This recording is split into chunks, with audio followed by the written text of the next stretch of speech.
大家好，我是22年3班的季建宇。然后我今天主题是我不再讨厌数学。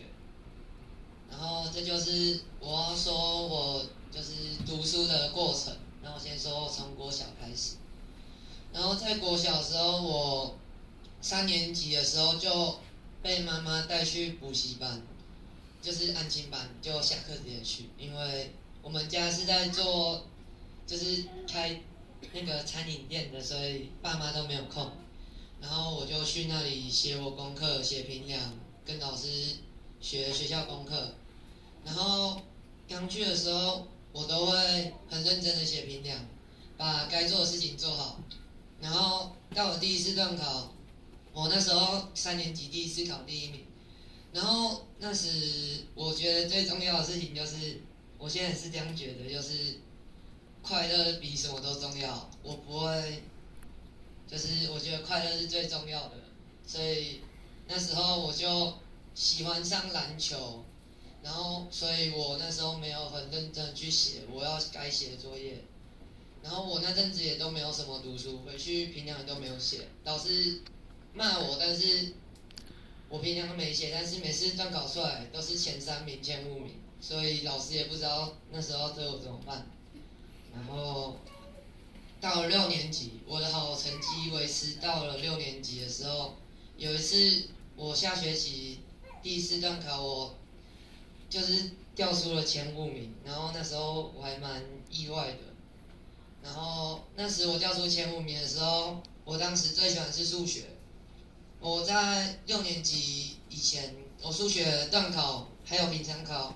通常都不会低于90分，然后最烂也都80几分。但是那一次数学段考，我竟然只考70分，我也很意外，然后让我周边的老师、家人也都觉得很奇怪。然后那时我就打击还蛮大的，因为以前都是很厉害的，然后突然变很弱。然后那时我真的不知道为什么原因。然后从那次之后，我成绩，因为我还是维持一样，我都没有什么读书，因为我没有读书的习惯。然后所以我就一直那样子过了一个下学期，考3次都没有进入前5名，从此之后都没有进去过。然后我毕业之后呢，我开始越来越堕落，因为一个学期过了。我那时候6年级、5、6年级很重要，因为爸妈没有时间。第一就是我爸妈不要让我去读国立的、公立的，因为他们说那里就是会学坏，然后所以他们没有时间管我，就是要把我送去私校，然后让老师管。所以那时候我就去考了很多间，然后我味道没有上，差10分，所以我就和姐姐一样去读明道。然后我去读了明道，读了1个月，我成绩都没有好转，反而是越来越往下滑。然后就越来越讨厌读书。以前是大概看个半个小时还可以，然后但是现在如果叫我读书，大概看10分钟，手就会痒，想打篮球。然后我以前最喜欢的数学，就是那时候我最有自信的也是数学，也最喜欢数学。但是从我国中到明道的时候，那时候那阵子进去，大家都老师一直考试，一直考试，然后我成绩也都常常都不及格，然后最高也都70几而已。然后考了大概1、2个月，我就觉得我自信心就打击了，然后就觉得我很弱，我说算不出来。我看到题目，第一就是放弃，因为我不会很认真去解它，我觉得我再努力也算不出来了。然后之后我的选择就是有一天我在明道回家的时候，妈妈突然跟我说，那个味道的老师有打电话问我说要不要去读。然后我那时候当然就是很开心，因为我想说我在明道就是每天都考试，至少1天8节课有5堂都在考，每一种科目都在考，我就越来越讨厌读书。然后我就答应我妈说好，我要转去味道。然后到了味道，我就是遇到了数学老师，然后他那时候在做翻转教育，好像是刚刚开始而已。然后就是我国一上的时候，然后大概是去年吧，然后因为那时候我数学很讨厌，很讨厌，所有科目原本从最喜欢变到最讨厌。然后因为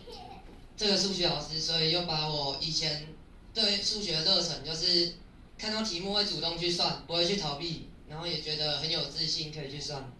然后又把我热忱又点燃起来。然后我觉得家庭带来的影响很重要，就是我们家是在做生意的，然后所以爸妈以前都很忙很忙，回家时间大概也1-2个小时，然后就聊聊天，然后吃吃宵夜，然后就睡觉，所以我小时候就没有读书的习惯了，所以现在如果看到书，我最多半个小时应该就会觉得很无聊，因为没有习惯，但小时候就应该要养成的，所以那是不好的习惯。然后我觉得陪读很重要，就是要爸妈或是找一些比较好的同学，从小开始一起读书，然后养成这个好习惯，然后让以后不会就是不喜欢读书。然后学校带来的影响就是味道是一个竞争很激烈的学校，因为这学校厉害的人真的很多，你要考在这里面看出来是很难很难的事情，但是也因为大家都在竞争，都想要考好，所以如果考不好的话，就是同学会取笑你，或是就是呛你啊，然后怎样，然后你就想把自己变厉害，跟大家一样。然后老师带来的影响就是，我觉得我们数学老师就是很好，因为他不会死板的一直要我们考试，然后他把我们数学原本从很无聊，一直考试一直考试算题目，突然变得很好玩，就变成我们数学功课，我们一开始单元还不懂，我们先用电脑的一些程式去做，然后做好了之后，我们就会，因为我们学生通常都喜欢玩电脑，然后就用我们喜欢的电脑去做，然后就把功课不是做在书面上，是用电脑做，之后传给老师，然后这样子我觉得还蛮有趣的，而且在这中间老师也培养，就是很多人